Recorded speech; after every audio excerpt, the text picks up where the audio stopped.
Welcome to Spotlight. I'm Pastor Dan, and just happy to have you along with us as we got a couple more of our series for January in the new year.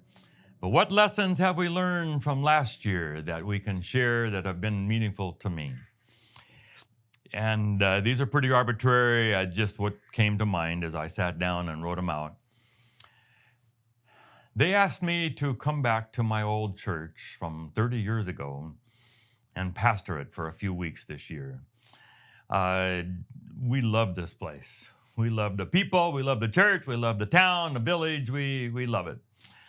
And to have a chance to go back, I mean, it's just ice cream. It meant I had to give up some things here. And I couldn't give up everything, and I couldn't go for as long as they would have liked or I would have liked to go. I had stuff, I just had tickets that were unrefundable. I was locked in. But I spent 10 weeks going back and forth and being in that area. And there'd been some problems. And there was a business meeting where good people and friends of ours were really unhappy with the pastor and how it was being handled. And there were things said that should not have been said, and attitudes that I didn't know some of those people had. And then there were other people that I didn't even know, but I was told that they had some hard feelings. So I began to ask who they were, and then I would call everyone up and I would say, hey, can I buy you lunch? Can I buy you breakfast? I didn't eat very many meals alone in those 10 weeks. I had some people donate money, and I ate out and took people out 3 meals a day. And it was amazing to me. These people that somehow had acquired a reputation of being a little difficult or a lot difficult, somehow I would walk into the room and we would say, how you doing? How you doing? I'm Pastor Dan. Maybe I knew them before, maybe I didn't. And as we began to eat wonderful food, and I began to say, what's happened? How you're feeling? They would pour it out, and then I would begin to say, I'm sorry. And begin to, what if we do this in the church now? Would that make you feel better? Yes, okay, sure, good. Trying to rebuild trust and rebuild healing. And within 30 minutes, you could feel the poison oozing away. And an hour and a half from the beginning, we would walk out laughing and talking and excited about coming back to church. I said, can you hang in with us? Can you give it another try? Can we learn from this? Can we figure this out? Can we find a way to be a church here that will honor Jesus? It's a great church with a great history. Yes. And it happened meal after meal after meal. And I learned this lesson that if you treat people with love and respect, they will give it back to you.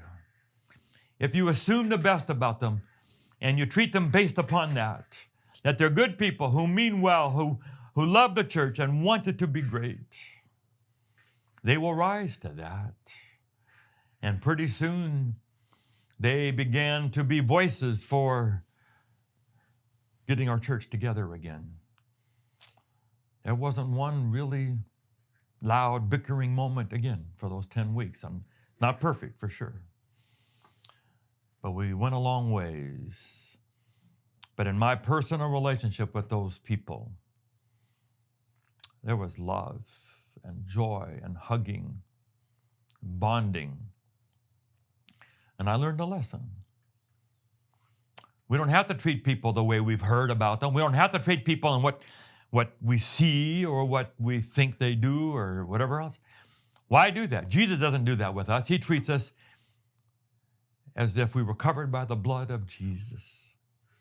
He knows where we've made mistakes, but he treats us as if we have never sinned. That's the gospel.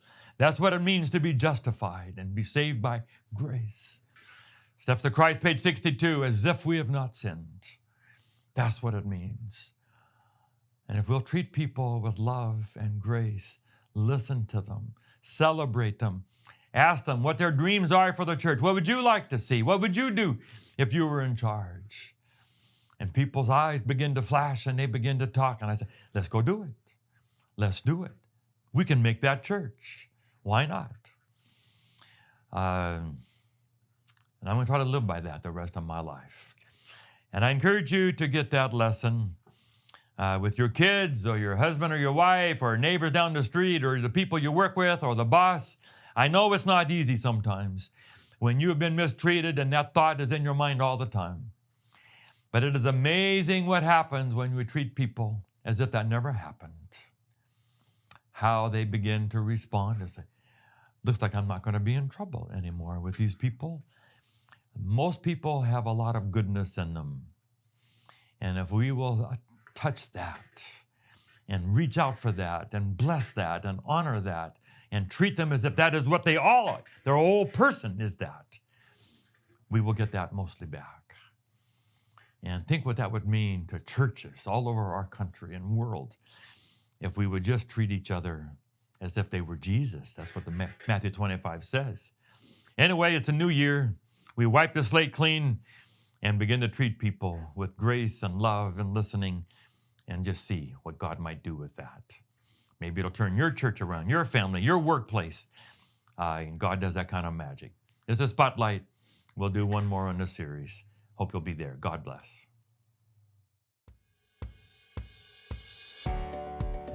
Thank you for watching Spotlight. We're so excited about this. We hope that you'll subscribe and so you'll get all of them. And please just forward it on to others and tell other people about it. And let's just see what kind of an audience we can get for these messages of Spotlight. God bless you.